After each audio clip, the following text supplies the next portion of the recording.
Yes, that was fun. All right, Grand Rising, beloveds. Thank you so much for being here today. This is such a great day. It's a great day to be alive, isn't it? Yes. Woo! Yeah. Things are happening. Grand Rising is happening all over the place. All right, so the theme for the year is a Grand Rising. And the theme for January is a Grand Rising. And the talk title for today is Feeling Good. We're feeling good, yes? And if you're not feeling good, you will feel good by the time you leave here today. Woo! So, welcome to KGOD, everyone's favorite station. Broadcasting today's highest consciousness to you live from eternity, commercial-free, with everyone's favorite DJ, God. Yay, God! The thing itself that knows what you love and leads you to it. A special shout out to our sponsors, love, peace, joy, harmony, compassion, abundance, wisdom, and bliss. When traveling, please be sure to check out our sister stations, KTRU, KLUV, KIM, and KONE. Today's broadcast is brought to you by the angels and the cosmic merry maids of the universe. Now, don't turn that dial. Your celestial song is coming up next. Warning, listening to this station for prolonged periods may lead to ecstatic joy, profound prosperity, sparkling light, overwhelming clarity, and the peace that passes human understanding. Listen at your own bliss. Welcome, beloveds. So if this is your first time here, that is the last time you'll hear that this year. It's my January thing, okay? It's God's January thing, okay? It just loves to do that. So, feeling good, friends. So, serving as an example of love and light in the world feels good. It actually feels so good to bring that energy of a grand rising into every aspect of our lives and into the rest of the year. So what a great launching pad this is for us, yes? To the rest of the year. Now, let's remember that our voices matter, that who we are matters, who we are being, wherever we find ourselves, matters. Your consciousness makes a difference. Who you are makes a difference, okay? Remember that. And collectively, my friends, collectively, we're changing the world, you know? Now, sometimes it doesn't seem like we are because we still see things that we'd like to be transformed. However, just by being here this morning together, raising the vibe together is doing something, right? We're creating a vortex of spiritual energy that is this vortex of light and love and joy and KGOD. And so then when we're done here today, we've been singing and listening to the word and in prayer and talking to each other in fellowship, yes? And then when we leave here, that energy is in us, it's with us, it's all around us, it's our mental atmosphere so that whoever we come in contact with actually feels it on a certain level. They feel it, right? Have you ever walked into a room and you come up to someone and then you realize, nope. Because you can feel the energy. You can feel it. And you're like, yeah, no, I'll be over here. Or you walk into a room and you're like, make way, I got to get to that person. Because you're just drawn to them like a magnet. Because they're vibrating at this frequency that's a match for you. That's what's happening, you know?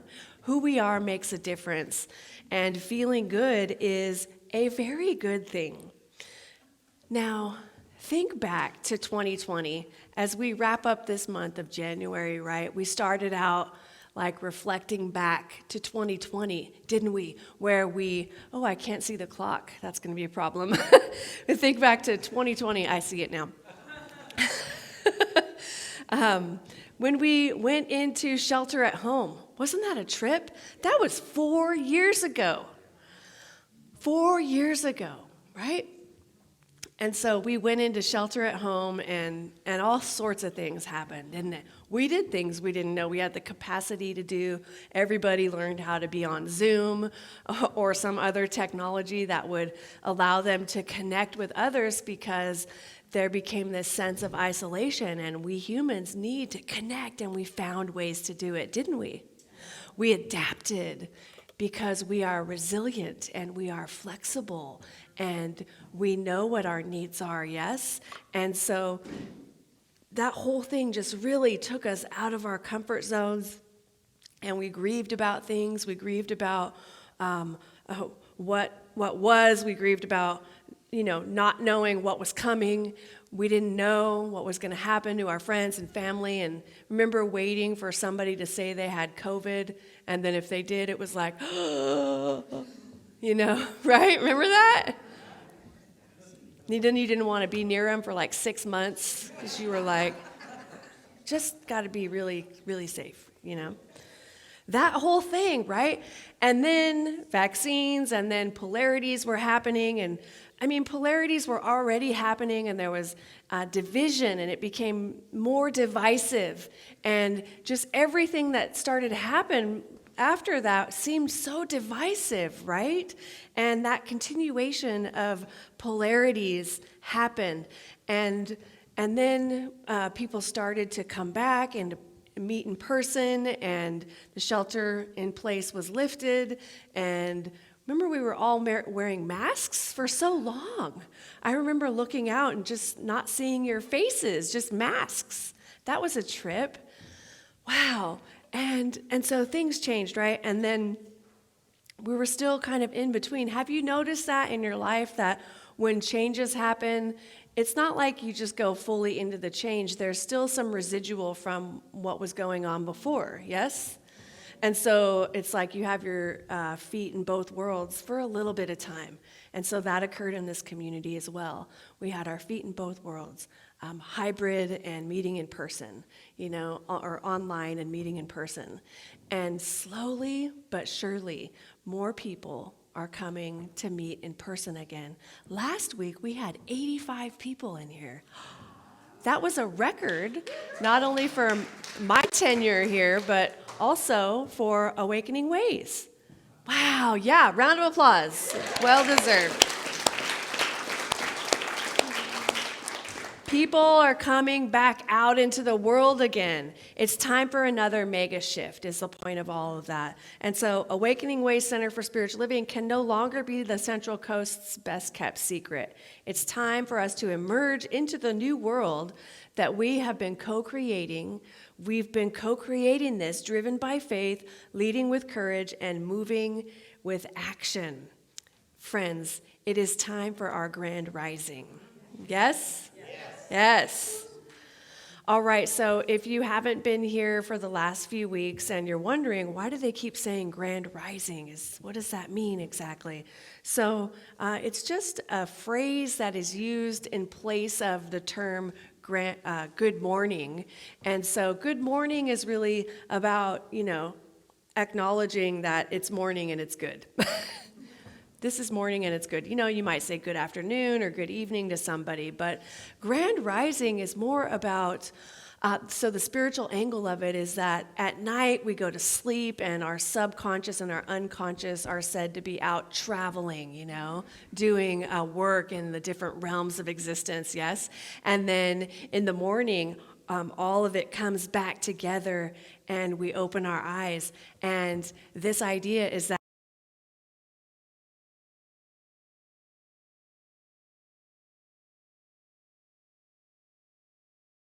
yes?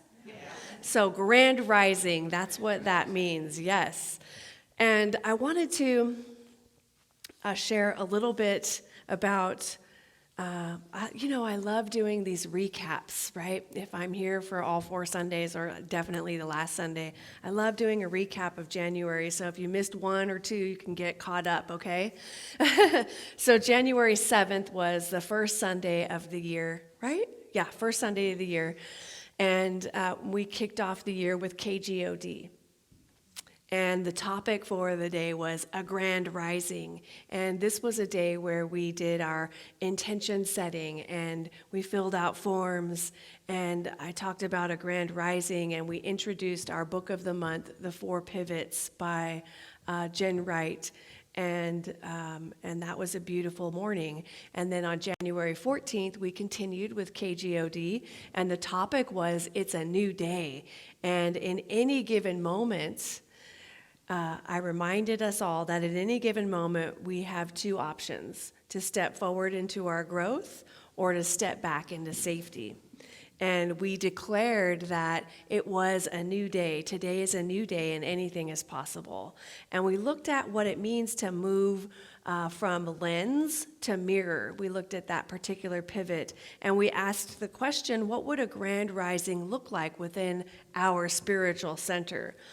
Well, it's proof, my friends, that there was a demonstration after that, because we collectively created this thing on January 21st, which was last Sunday, more KGOD. The topic was, It's a New Life. We declared and accepted that the universe is always, always, always conspiring for our highest and greatest good. It must be. And sometimes we forget that. And talked about life changes and how everything is new, and patience and faith, and starting each day with a grand rising. And we talked about pivoting from transactional relationships to transformational relationships. Now, did anyone notice where in their relationships they were leaning too much toward the transactional? Did you notice that last week? And also how disconnecting and disempowering and empty those relationships can be. If you're just having transactional relationships, there's no, what's the word I'm looking for? Love, thank you. There's no love, like you can't feel the love, and it lacks inspiration, right? And what we're up to in a grand rising is an experience of that love and connection and beauty. And so making time to move from just talking on the phone or sending a text message to, hey, how's it going? Let's meet in person. And then getting that time together in person. We forget how powerful that is, It's so powerful to be in each other's energy, yes, and have that exchange. So that's wonderful. And we had 85 people in the room, and that is what I was talking about, the demonstration, because the week before we declared a grand rising and anything was possible. So with 85 people in this room, there were people scrambling and getting more chairs out, and the music was amazing, and the music's amazing today, and it's just beautiful. So the community actually experienced an epic grand rising, and so that is our mental equivalent, right? If you haven't ever seen that before, you saw it, and you experienced it. And how many of you were here last weekend? And so how was the energy? We were on fire, right? That was a grand rising, wasn't it? Yes. And so what else is possible? What else is possible? People were inspired. I said to someone, man, we're going to need to open up that wall pretty soon. And then those words were like a boomerang, because people came back to me with those same words. And then the thoughts, well, logistically, how are we going to set that up? Anyway, don't worry about it, right?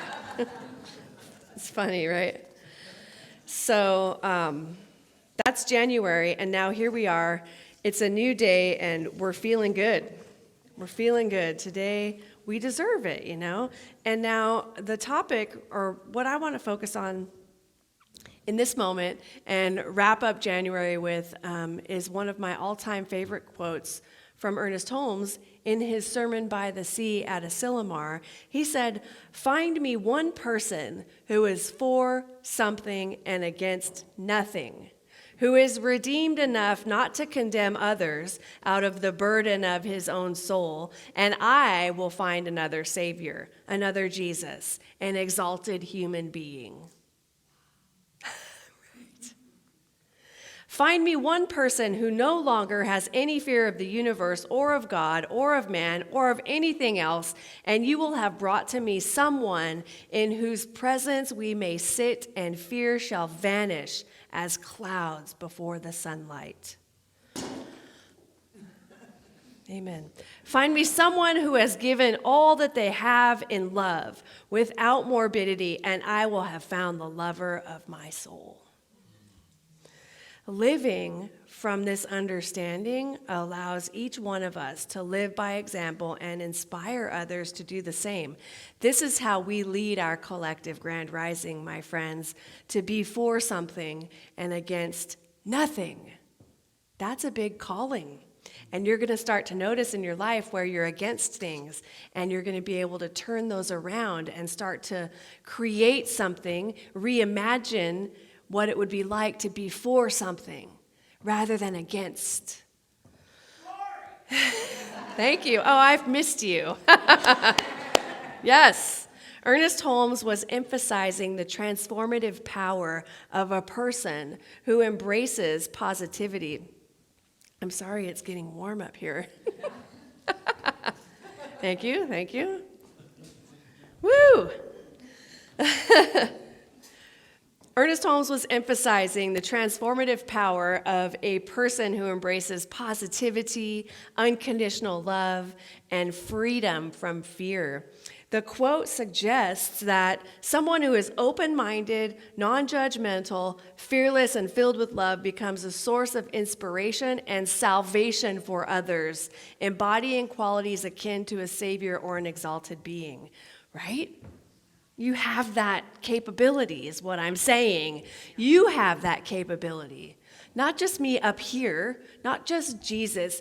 Each one of us has this capability, right? The emphasis on redemption and giving without attachment underscores the idea of spiritual enlightenment and the ability to dispel fear through genuine love and selflessness. Are you with me? Yeah. Now, anytime we fight something, anytime we resist something, we only cause that something to grow and fester. Now, can I get an amen? Glory. That too. Even worse is that we ourselves become something different in the fight, don't we? We get in the fight, and then it transforms us, and who we want to be in the world is no longer present. Holmes is not the only one to point out this dualistic challenge. Zen master Jianzi Senkan said, back in the late 500s, if you want the truth to stand clear before you, never be for or against. The struggle between for and against is the mind's worst disease. But if given an option, it's better to be for something and against nothing, right? And to not allow yourself to be knocked off of your center, you know? So polarities have been dividing us for long enough, is the point. Long enough, my friends. The next time you disagree with something and want to proclaim the opposite, consider this. How might I use possibility-creating words? Reimagine, dream, discover, create, design, play, invent, visualize, and build to imagine what I am actually for, rather than to rise up for what I'm against. How can I rise up and be for something and against nothing? So from the book of the month this month, the 4 pivots, we talked about moving from lens to mirror, which is about, we don't see the world as it is, we see it as we are. That one sentence, right, is like liberating. It's like a portal that you can totally transform your entire life through, right? We don't see the world as it is, we see it as we are. So we're called to start with ourselves. We move from lens to mirror. We don't need to have those particular glasses on to see the world in that particular way. What we need to do is look in the mirror, probably put our glasses back on so we can see clearly, and look in the mirror and say, what is in me? What's happening within me that is creating this or causing me to feel this way? Is there healing that I need to do? Is there something I need to release? We don't see the world as it is, we see it as we are. So yeah, like anyone that totally annoys you, it's a part of you that annoys you. What? Yep, it's true. So you need to heal that place within you, and then you'll lose that attachment to that person that's annoying you. Okay? Number 2 was to move from transactional to transformative. And that was about moving from what do we need to do to who do we need to become. Less quid pro quo and more connecting, more dream weaving, more visioning. Yes? Powerful. And so today I want to talk briefly about the 3rd pivot and the 4th pivot. So the 3rd pivot is so powerful. It's the move from problem to possibility. Yes. Now this junction connects back to where we began with the sense that another world is possible. Now, when the news headlines keep piling up and we keep watching them and we become disheartened, it's easy to feel like things are the way that they are and they're never going to change, right? That's actually one of our biggest fears. Not that things are happening the way that they're happening, but that they're going to continue happening in that way. Like it's not going to change. And especially if you keep watching the news cycle and it's like continuous news. I just had a flashback of being at someone's house and they just had the news on all day, and it was like CNN, and it was on so loud that it was just like a constant, and this is happening and this is happening and this is happening, and they just loop it, right? And it's the same thing all day. And so if you're just listening to that constantly, you're going to absorb that and become a part of the problem. You with me? And start talking to your friends about the problem. It's a big problem, and we need to fix this problem. Or not, no, usually it's they need to fix this problem. They need to do something about this, right? Yeah, you're laughing because it's true. It's just not so, right? So Jen Wright, the author of The 4 Pivots, challenges his graduate students to experiment with choosing a social issue that they feel most passionate about, like racism, sexism, classism, homophobia, climate change, whatever, you name it, right? And then he asks them to actually write about creating social change in that area without using words like resist, defend, disrupt, demand, fight, struggle, confront, destroy, deconstruct, or those related synonyms, right? Because what is that doing? It's having us be against something, right? Polarities, against. And instead, he invites them to move from problem to possibility by using centering words like reimagine, dream, discover, create, design, play, invent, visualize, and build. I mean, sign me up for that. That's how I feel. Like I'm into that. So we want to give ourselves time and space to reimagine, dream, discover, create, design, play, invent, visualize, and build. Doesn't it sound like a good way to use your time? Yeah, right? This is for you, friends. This is not just about social change, which is what is discussed a lot in the book, but this is for you. This is for your life. This is for my life, too. So where in your life have you been getting stuck in the problem, coming at the perceived problem from every angle possible? The Rubik's Cube, right? I gotta figure this out and fix it. Hours and hours every day, right? Just hyper-focused. This problem that has to be fixed, you're calling up your friends and complaining about it, or journaling and talking to your therapist about it. Maybe even we isolate ourselves as we try to figure this out. Can anyone relate to that? And what I've noticed is that the more I mature emotionally and spiritually, the less tolerance I have for the appearance of problems because I'm open at the top. If you bring me a problem, I might say, what else is possible? What else is possible? Because your hyper focus on the problem is eliminating the possibilities. You're just building a wall around the problem, right? What else is possible opens it up. It allows us to be open at the top. And it's not like something might drop in immediately. It might, but asking what else is possible, and the universe will answer that question for you. Spirit, the divine, whatever you call it, the force, the way, the Tao. It will answer the question for you and guide you. You will be given spiritual breadcrumbs to your next highest and greatest evolution, yes? What else is possible? And so there was an interview with Access Consciousness founder Gary Douglas, who says that they encourage people to ask questions because questions empower while answers disempower. When you ask a question, he says, the universe tries its best to help you out. How cool is that? And so there was one young lady who went to the airline counter and her baggage was 20 pounds overweight. And the guy says, I'm going to have to charge you for this. And she says, okay, what else is possible?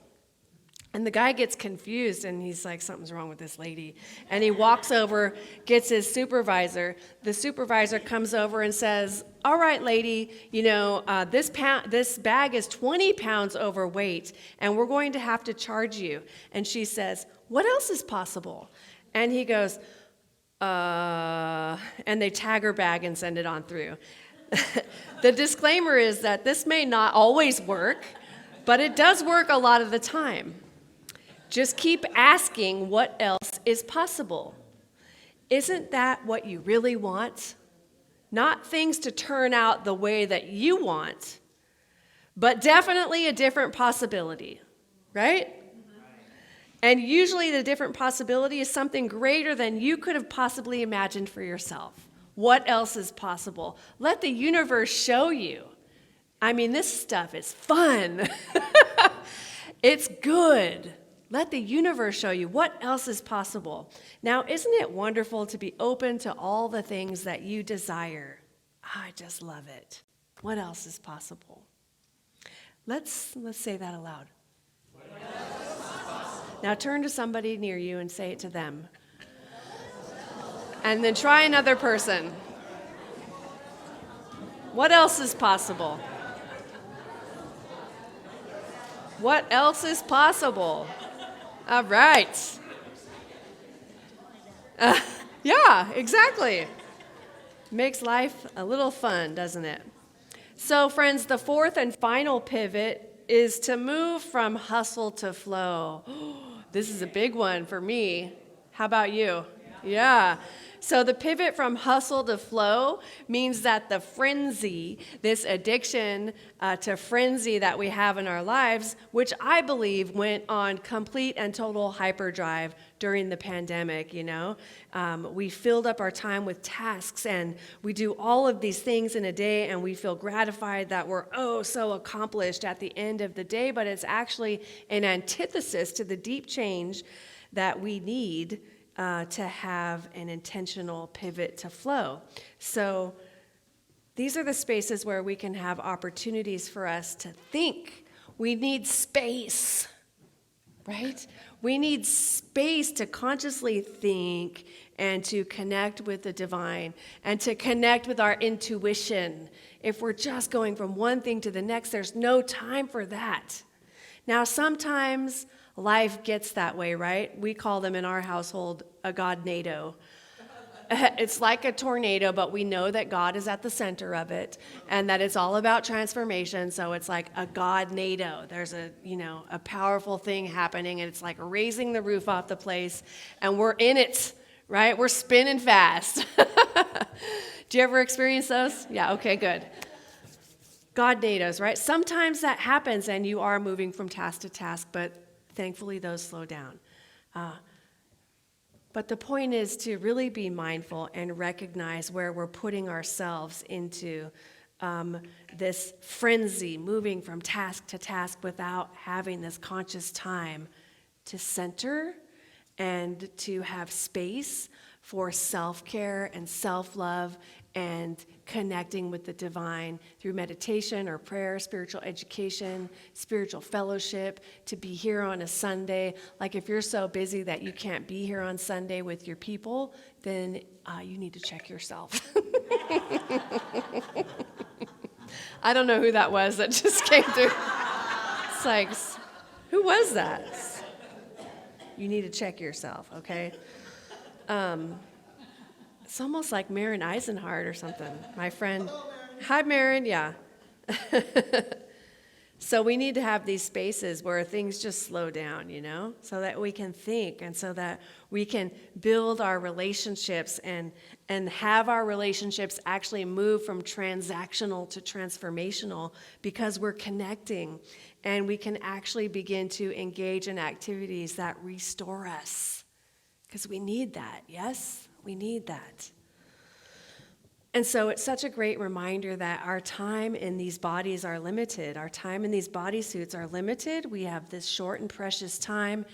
For me, in this particular bodysuit, that is this one.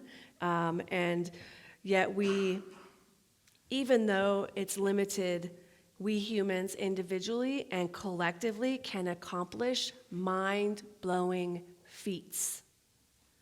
But we have to rest. We have to rest. We must. And so we must continue to make the time for ourselves, to make that time to rest in the present and in the future. None of us can do all the 10,000 things that need to be done.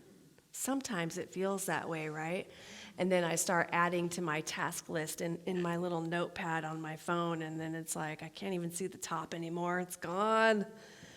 That's when I need to just put it down, check myself, stop, and center myself, So the beautiful thing is that we recognize that alone we don't have the time and skills or interest to do those 10,000 things, right?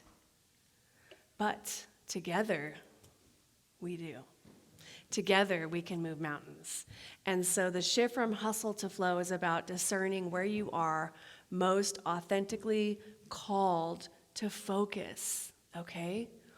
Where are you called? Who are you called to be? Who are you called? What are you called to focus on? Who are you called to be? Apparently I was talking directly to you, BJ. I just felt that, right? Yeah.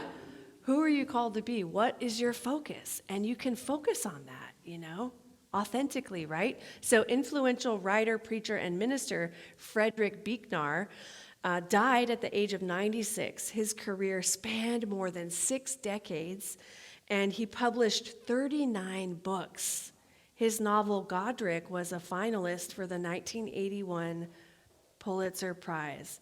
Perhaps Buechner's most famous quote, which defines the word calling as the place where we can best find our flow. He observed, "Neither the hair shirt nor the soft berth will do." I had to look that up. I didn't know what that meant. You are called to the place where your deep gladness and the world's deep hunger meet.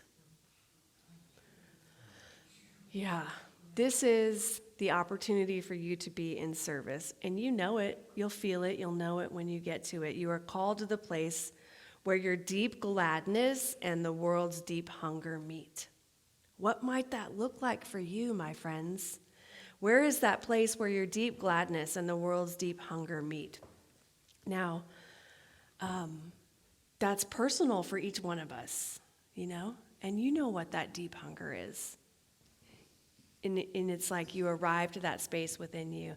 And maybe you've discovered that long ago, and you have been slowly making your way to it throughout your journey, because that's what happens too, right?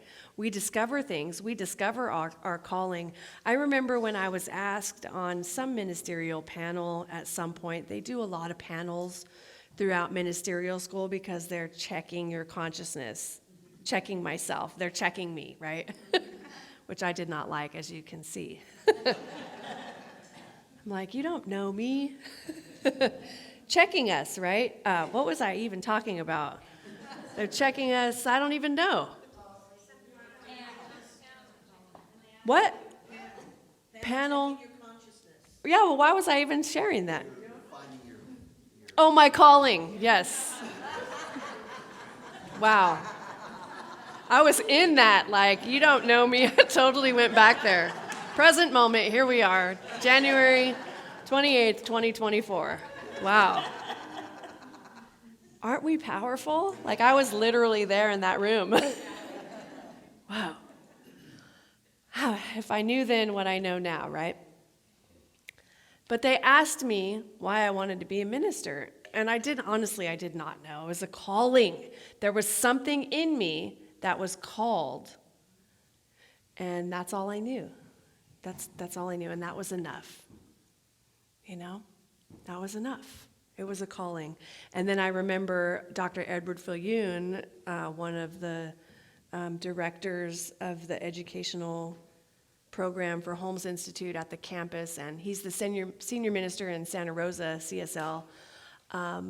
In one of my first classes, he said, if you can do anything other than ministry, you probably should. Like, unless you're called, in other words. Like, you have to really be clear that you're called. Because I know I make it look fun, but it's work. Right?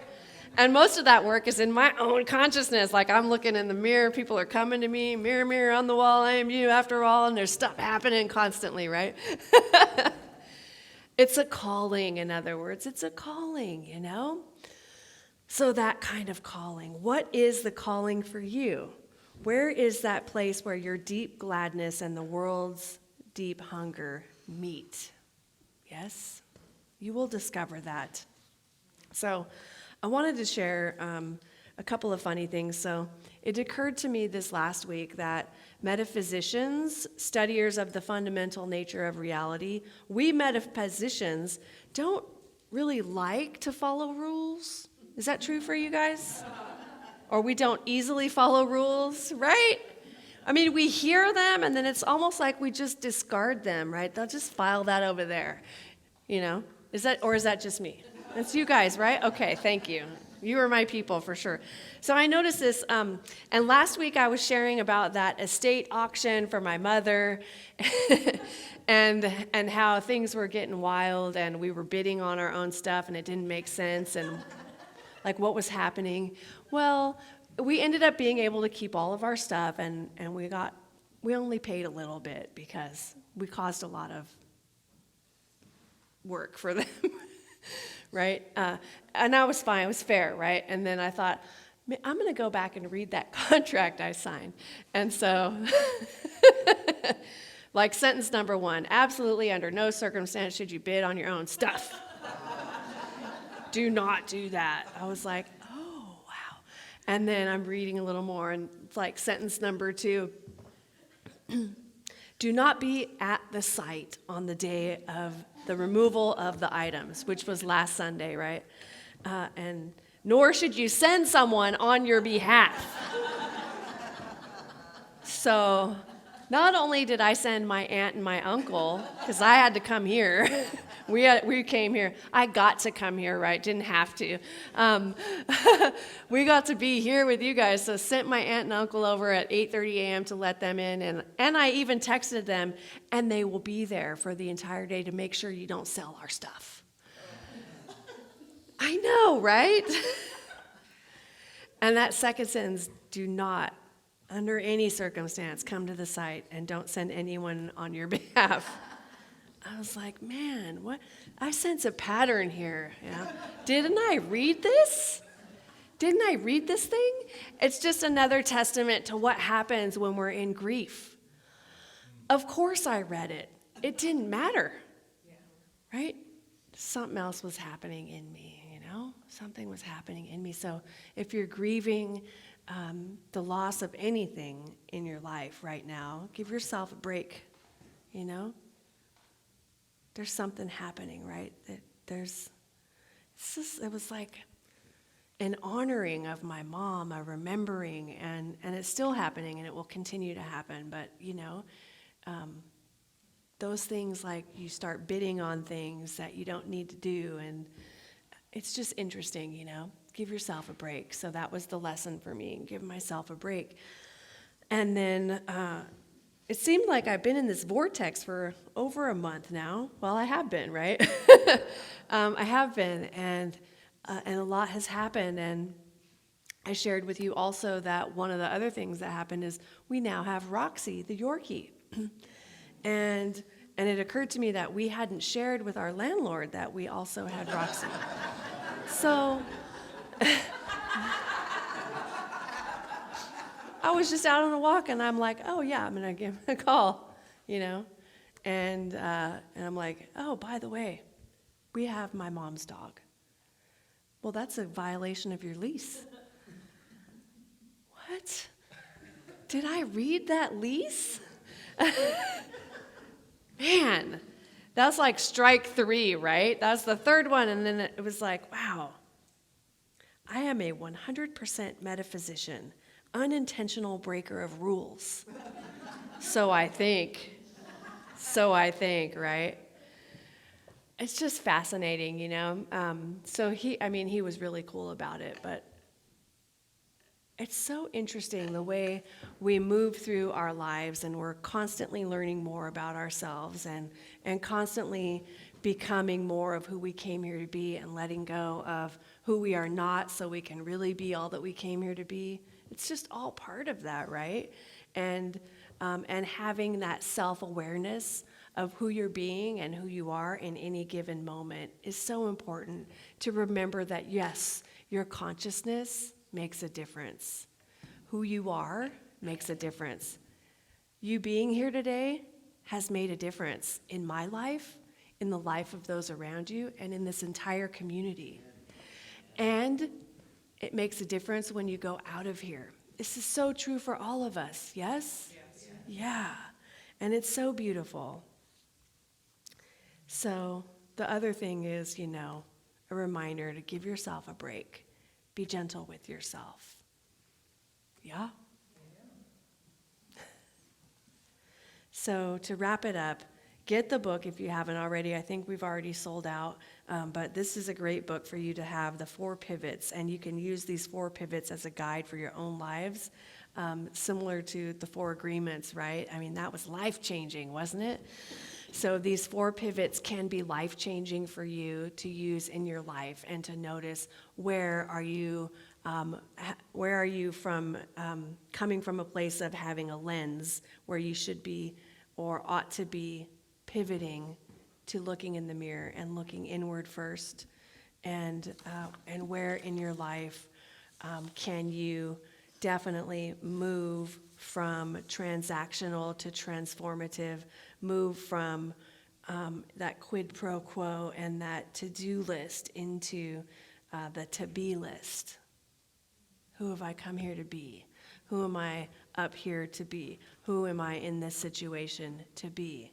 Who am I called to be in this moment? More connecting, more dream weaving, more possibility.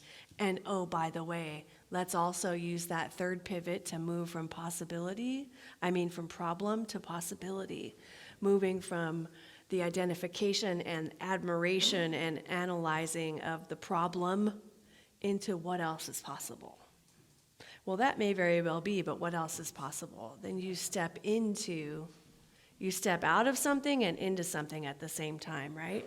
Open at the top. And that 4th pivot of moving from hustle to flow. Where is that place within me where my deep gladness and the world's deep hunger meets? It's different for all of us. What is that for me? What does that look like? And continue to start your mornings with Grand Rising. This has been a great launching pad for us, and as we continue throughout 2024, this is our theme, Grand Rising. Remember that the universe is always, always, always conspiring for your highest and greatest good. It must be. And be for something and against nothing. And so the specific calls to action for you this week are to consider the question, where in my life have I been or am I currently against something? And how can I transform that into being for something instead? Number 2, use these words in your daily conversations. Reimagine, dream, discover, create, design, play, invent, visualize, and build. We need like magnets or something, don't we? Or buttons, those little tiny buttons. Consider the question, who am I called to be? Who am I called to be? You are called to the place where your deep gladness and the world's deep hunger meet. Where is that place for you? Where is that place for me? And what does a world that works for everyone mean to you? What does that mean? Just contemplate that, write about it in your journal maybe. But definitely say this aloud and say it often. What else is possible? And so it is. Thank you. And so now I'm going to invite Travis to come up and prepare for our closing prayer. And while he does so, whoa, what happened there? Oh. One of the little wheels came off. Whoa! Thank you. Okay. Thank you. Teamwork makes the dream work. Yeah. Thank you, sir. Yep, that'll do. Yay! Woo! All right, friends, look around. Just look around real quick before we go inward. And look at those you are swimming in this ocean of devotion with today. And then bring your attention forward. And if it works for you, I invite you to close your eyes. And if that doesn't work, if you're not comfortable closing your eyes, maybe you can gently rest your gaze a few feet in front of you. And allow the sound of the music to ground you and center you right where you are.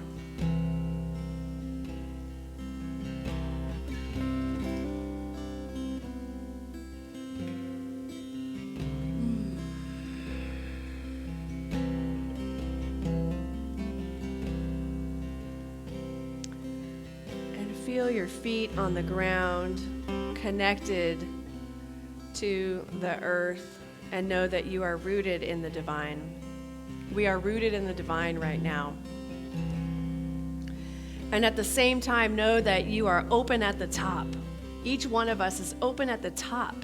And in that opening, there is this connection to the cosmos. And there's this amazing white light.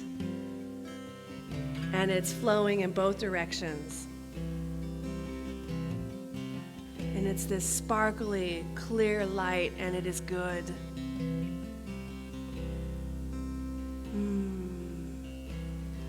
And as we come to that place within us, which is the deepest space within us, I know and claim for each one of us that we remember there is only one thing happening here and now, and it is the divine. It is spirit. And I'm so grateful to know that spirit is right within me. It is in me, as me, and through me, just as it is in, as, and through each individual here. And it's not in us like jelly is in a donut or gas is in a car. It is in us like we're made of the same stuff. We are made in the image and likeness of the divine. In the same way that our parents birthed us, we were birthed and we look at our hands or our faces and we may see traits of our mother or father. We are made in the image and likeness of the divine in the same way. And I'm so grateful to remember this truth, because as I do, I begin to identify with the divine. I remember that if all there is spirit and I am one with this presence, then that too means I am of the Spirit. And it is so good to remember this truth. because knowing it allows it to permeate every cell of my body. I remember that it is everywhere. It is above me, below me, beside me, before me, within me, and all around me. And knowing that this is so, I know there is so much light in this world. There is so much light within me. There is so much light from the divine that is pouring forth into my life right here and right now. And I feel good. I feel good. And I feel good sharing my light. I feel good sharing my love. I feel good sharing the good word. I feel good being a force of good in the world. I feel good to be for something and against nothing. This is who I came here to be. This is a calling. And I am so grateful for this calling. I'm so grateful for this love. I'm so grateful that each one of us gets to experience this today, January 28th, 2024. It's such a good day. I know that as we go forward from here, we experience magnificence like we couldn't even imagine. Something wonderful is happening. Anything is possible. Everything is possible. What else is possible? How does it get any better than this? How does it get any better than this? This is so good. My life is so good. How does it get any better than this? And the universe will show us. Oh, you like that? Look at this. Oh, you like that, my love? How about this? Wow, Spirit, how did you know? I know that we are connected and directed by this source in all that we think, in all that we say, and in all that we do. And we experience a grand rising. This is our year, individually, collectively, and for Awakening Ways Center for Spiritual Living, and our communities, and our cities and states. Thank you, Spirit. I'm so grateful.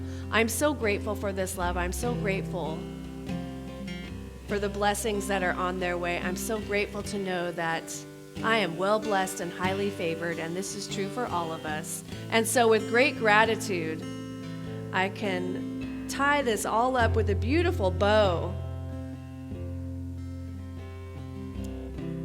and send it into that loving and creative action of the law, knowing that it is so and that this prayer is returned, manifested.